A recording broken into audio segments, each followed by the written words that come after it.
Assalamualaikum warahmatullahi wabarakatuh. Selamat pagi anak soleh dan soleha. Bagaimana kabarnya hari ini? Alhamdulillah luar biasa, tetap semangat ya. Baik anak soleh dan soleha, hari ini kita akan melanjutkan pembelajaran tematik. Namun sebelum itu kita mulai dengan berdoa supaya kita mendapatkan keberkahan dari Allah Subhanahu wa taala ya anak soleh. Doa dimulai. Bismillahirrahmanirrahim. Rabbi zidni ilman warzuqni fahman. Artinya, ya Allah, tambahkanlah aku ilmu dan berikanlah pemahaman yang baik. Amin.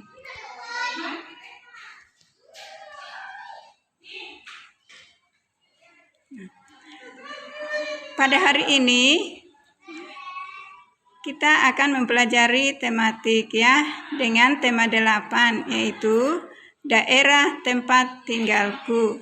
Subtema 1, lingkungan tempat tinggalku. Fokus pembelajaran bahasa Indonesia. Tujuan pembelajaran 1. Melalui penjelasan guru, siswa mampu menjelaskan pengertian dan ciri-ciri fiksi dengan benar. 2. Melalui pemberian tugas, siswa mampu menyebutkan tokoh-tokoh cerita pada cerita fiksi dengan benar.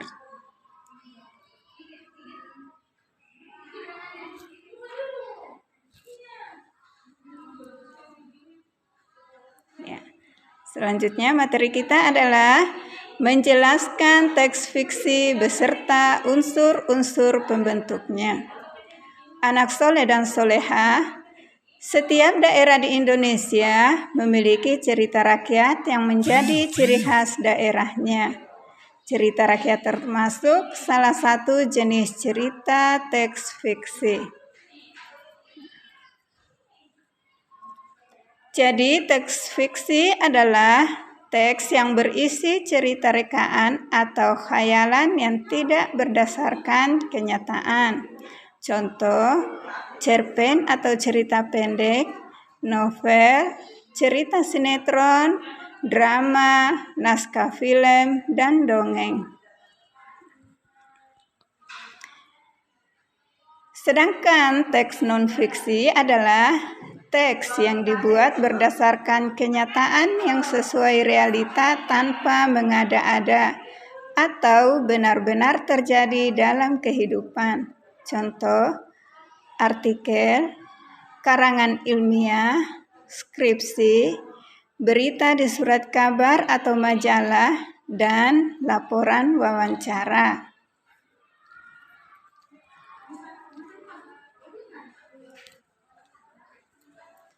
Berikut adalah unsur-unsur teks.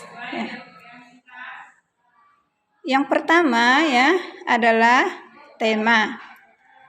Tema ini merupakan dasar cerita atau sesuatu yang menjadi pokok terbentuknya suatu cerita.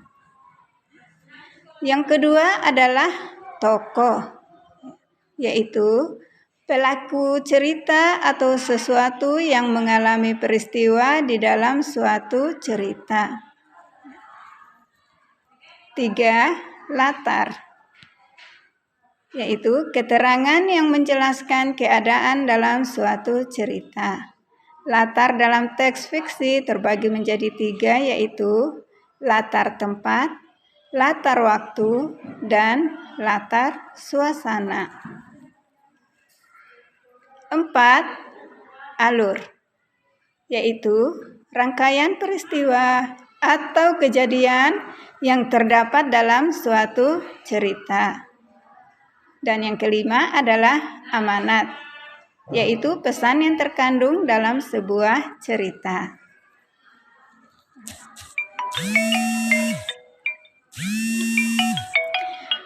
Menjelaskan jenis-jenis teks fiksi. Teks fiksi dibedakan menjadi beberapa jenis ya, yaitu A. Novel adalah cerita rekaan yang berisi rangkaian peristiwa seseorang beserta orang-orang yang berada di sekelilingnya. Contoh novel yaitu Laskar Pelangi karya Andrea Hirata. B. Cerpen. Cerpen adalah cerita pendek yang biasanya memiliki isi padat dan jalan cerita langsung tertuju pada maksudnya. Contohnya, Robohnya Surau Kami, kumpulan cerpen oleh A.A. Nafis. C. Dongeng atau cerita rakyat adalah cerita dari zaman dahulu yang hidup di kalangan masyarakat dan diwariskan secara lisan. Dongeng atau cerita rakyat dibedakan menjadi 5 jenis, yaitu legenda, cerita jenaka, saga atau cerita panji, fabel, dan mite.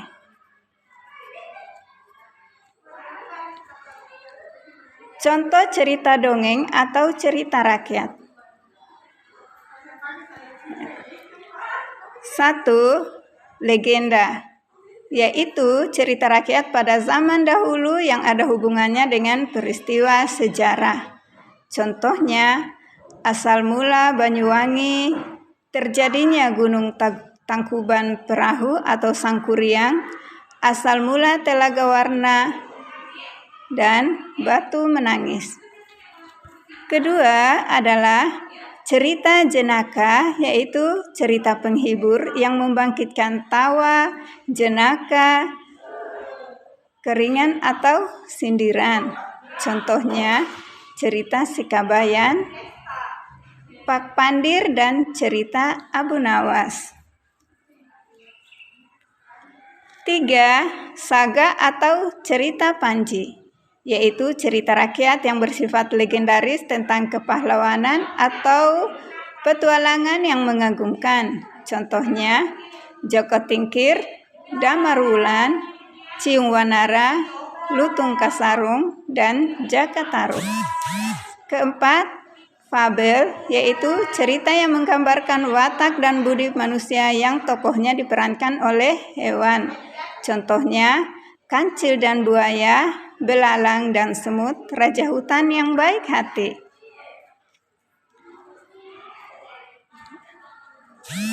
Selanjutnya, menjelaskan amanat dalam teks fiksi.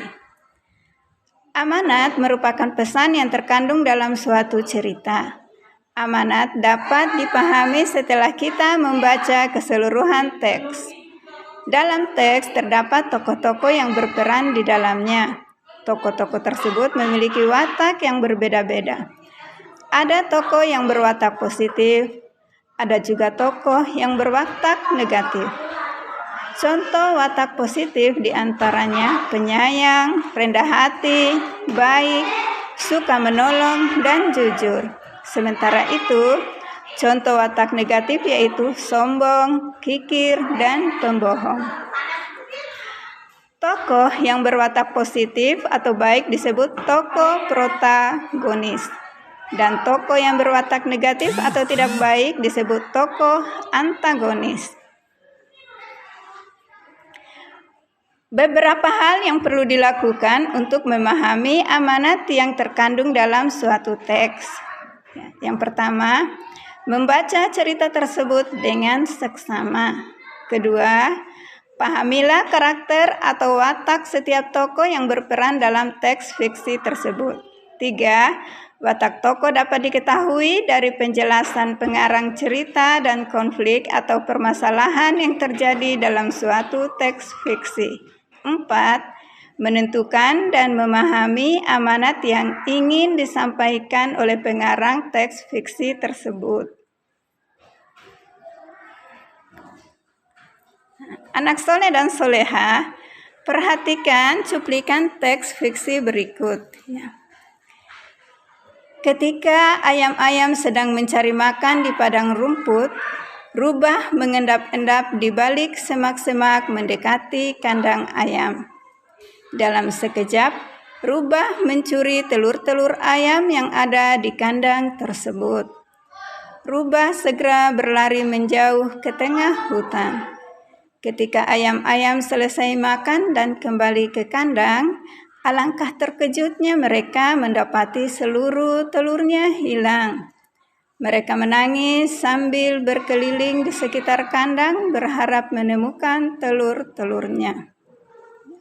Sumber Gunanto. Pelaku cerita atau tokoh dalam cerita tersebut adalah Rubah dan ayam. Tokoh Rubah berwatak negatif atau tidak baik, yaitu Rubah mencuri telur-telur ayam secara sembunyi-sembunyi. Amanat dalam cerita tersebut adalah, janganlah kamu mengambil barang milik orang lain tanpa izin. Selanjutnya, menjelaskan tokoh utama dalam teks fiksi. Setiap tokoh memiliki peran atau fungsinya masing-masing dalam suatu cerita. Berdasarkan peran atau fungsinya dalam cerita, tokoh dibedakan menjadi tokoh utama dan tokoh tambahan. Tokoh utama merupakan tokoh yang menjadi pelaku utama atau tokoh yang mengalami semua peristiwa dalam cerita.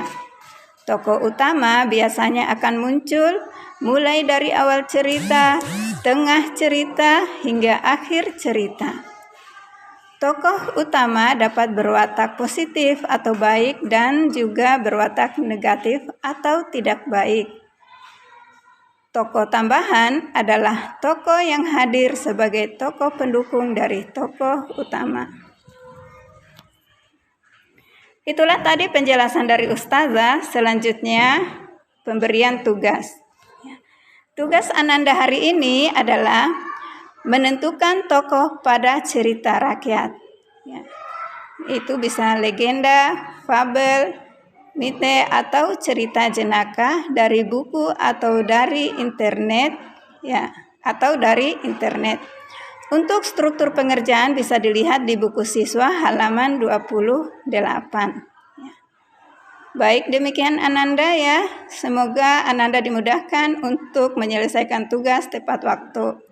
Saya akhiri dengan ucapan wassalamualaikum warahmatullahi wabarakatuh.